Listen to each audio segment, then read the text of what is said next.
ফিজাস রান্নাঘরে সকলকে স্বাগত জানাই। আপনারা যদি এই কাবলি ছোলার একঘেয়েমি রেসিপি না পছন্দ করেন, নতুন ধরনের কোনো রেসিপি চান, তাহলে অবশ্যই কিন্তু এটা একবার বাড়িতে ট্রাই করে দেখতে পারেন। আজকে দেখাবো বাটার চানা রেসিপি বা ছোলে রেসিপি।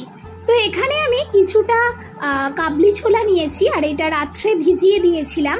এখন আমি প্রথমে ছোলাটাকে জল থেকে তুলে নিয়ে আমি প্রেসার কুকারে দিয়ে দিলাম। এবারে প্রেসার কুকারে পরিমাণ মতো জলও দিয়ে দিলাম। খুব বেশি জল দিইনি, আমি এখানে মোটামুটি সিদ্ধ হওয়ার মতো আমি এখানে জল দিয়েছি। আর এখানে দিয়ে দিলাম 1 টিস্পুনের মতো হলুদ গুঁড়ো আর 1 টিস্পুনের থেকে সামান্য একটু কম লঙ্কার গুঁড়ো, আর দিয়ে দিলাম স্বাদ মতো লবণ। এইবারে একটু নাড়াচাড়া করে দিয়ে প্রেসার কুকারের ঢাকনাটা বন্ধ করে আমি বসিয়ে দেব মিডিয়াম হিটে। এখানে আমি 4টে সিটি দিয়ে নেব। আর এখানে দেখুন সমস্ত ইনগ্রেডিয়েন্টস রেডি রেখেছি যেগুলো আমাদের বাটার চানা রেসিপিতে লাগবে। তো চলুন, প্রথমে আমি কড়াইতে দিয়ে দিলাম সাদা তেল আর এখানে দিয়ে দিলাম 1 টেবিল চামচের মতো বাটার। আপনারা চাইলে বাটারের পরিমাণ কম বেশি করে নিতে পারেন। আর এখানে দিয়ে দিলাম কিছুটা গোটা জিরে, দিয়ে একটু ভালো করে নাড়াচাড়া করে দেওয়ার পর যখন জিরে থেকে সুন্দর একটা ফ্লেভার আসতে শুরু হবে, তখন এখানে আমি দিয়ে দিলাম চপড করে রাখা পেঁয়াজ। আমি এখানে 2টো মিডিয়াম সাইজের পেঁয়াজ নিয়েছি। আমার যে পরিমাণ চানাটা আছে সেই আন্দাজ অনুযায়ী আমার এখানে 2টো লেগেছে। পেঁয়াজটাকে 2-2.5 মিনিটের মতো নাড়াচাড়া করবার পর পেঁয়াজটার রং একটু বদলেছে, মানে একটু লালচে ভাব এসেছে, তখন আমি এখানে দিয়ে দিলাম টমেটো কুচি, দিয়ে একটু নাড়াচাড়া করে দিচ্ছি। আর এই টমেটো আর পেঁয়াজটা যাতে খুব তাড়াতাড়ি গলে যায় তার জন্য আমি এখানে দিয়ে দিলাম স্বাদ মতো লবণ। লবণটা দিয়ে নাড়াচাড়া করে নিচ্ছি। 1.5-2 মিনিটের মতো নাড়াচাড়া করে নিয়েছি। এখন আমি এখানে দিয়ে দেব 1 টেবিল চামচের মতো আদা বাটা আর দিয়ে দিচ্ছি 1 টেবিল চামচের মতো রসুন বাটা।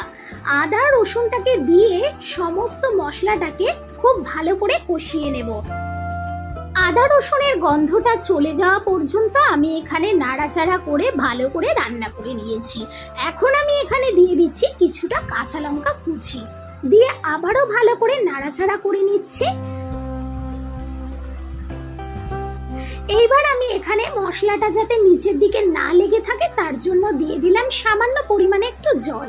আর এখন আমি গুঁড়ো মশলাগুলো অ্যাড করছি। দিয়ে দিলাম 1 টিস্পুন হলুদ গুঁড়ো, 1 টিস্পুন লঙ্কার গুঁড়ো, আর দিয়ে দিলাম 1 টেবিল চামচের মতো ধনের গুঁড়ো, আর দিয়ে দিলাম কাশ্মীরি রেড চিলি পাউডার 1 টিস্পুনের মতো, দিয়ে ভালো করে মশলাটাকে কষিয়ে নিতে হবে।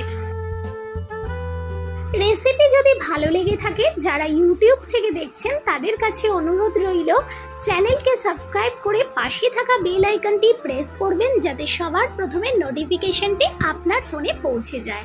তো মশলা থেকে তেল ছাড়তে শুরু হয়ে গেছে। এখন ছোলাটাকে দেখিয়ে দিচ্ছি কতটা সুন্দরভাবে সিদ্ধ হয়ে গেছে। এখন আমি এই মশলার মধ্যে জল থেকে ছেঁকে আমি এই ছোলাটাকে তুলে নিয়েছি, নিয়ে এখন দিয়ে দিলাম। ওই জলটাও কিন্তু আমি ফেলে দেব না, আমি পরে ওই জলটাকেও কাজে লাগিয়ে নেব।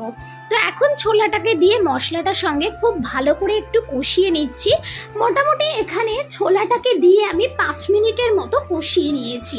এখন আমি যে জলটা রেখে দিয়েছিলাম ছোলা সিদ্ধের, সেই জলটা এখন দিয়ে দিলাম এখানে।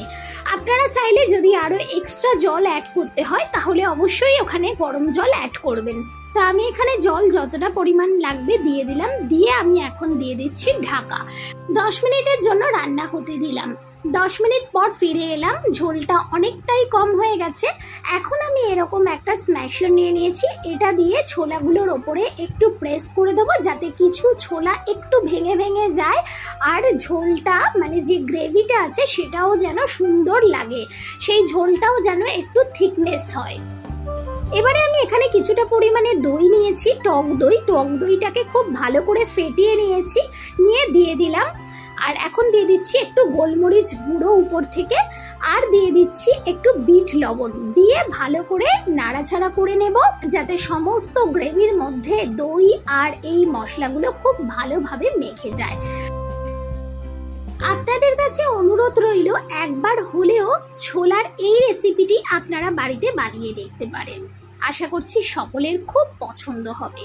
তো নামিয়ে নেওয়ার আগে আমি এখানে দিয়ে দিচ্ছি কিছুটা পরিমাণ গরম মশলা আর দিয়ে দিলাম ধনেপাতা কুচি, দিয়ে আবারও ভালো করে চানা ছোলাটাকে খুব ভালো করে নাড়াচাড়া করে নিচ্ছি। এইবারে আমি গ্যাসের ফ্লেমটা অফ করে দিলাম। আমার রেসিপি পুরোপুরি রেডি হয়ে গেছে, আর এখন সার্ভ করবার পালা। এই বাটার চানা কিন্তু আপনারা রুটি, পরোটা কিংবা নান রুটি বা লুচি যে কোনো কিছুর সঙ্গেই কিন্তু অসাধারণভাবে জমিয়ে খেতে পারবেন। বাড়িতে যদি কোনো ছোটোখাটো অনুষ্ঠান হয়ে থাকে তাহলে কিন্তু অবশ্যই এই রেসিপিটি ট্রাই করতে পারেন। আশা করছি সবারই ভীষণ পছন্দ হবে। আর আজকের এই বাটার চানা রেসিপিটি কেমন হয়েছে অবশ্যই কিন্তু কমেন্ট করতে ভুলবেন না। সার্ভিং বলে নিয়ে নিয়েছি, এখন আমি উপর থেকে দিয়ে দিলাম কিছুটা ধনেপাতা কুচি আর দিয়ে দিলাম এক টুকরো বাটার। এখানে বাটার চানা রেসিপি যেহেতু, সেহেতু বাটারটা উপর থেকে দিয়ে দিলে ফ্লেভারটা কিন্তু আরও অসাধারণ লাগবে। রেস্টুরেন্টে গিয়ে পয়সা না খরচা করে এখন বাড়িতেই বানিয়ে ফেলুন এই রকম বাটার চানা রেসিপি। আজকের মতো এখানেই বিদায় নিলাম, আবারও দেখা হবে নতুন কোনো রেসিপির সঙ্গে। ততক্ষণের জন্য সবাই ভালো থাকবেন, সুস্থ থাকবেন।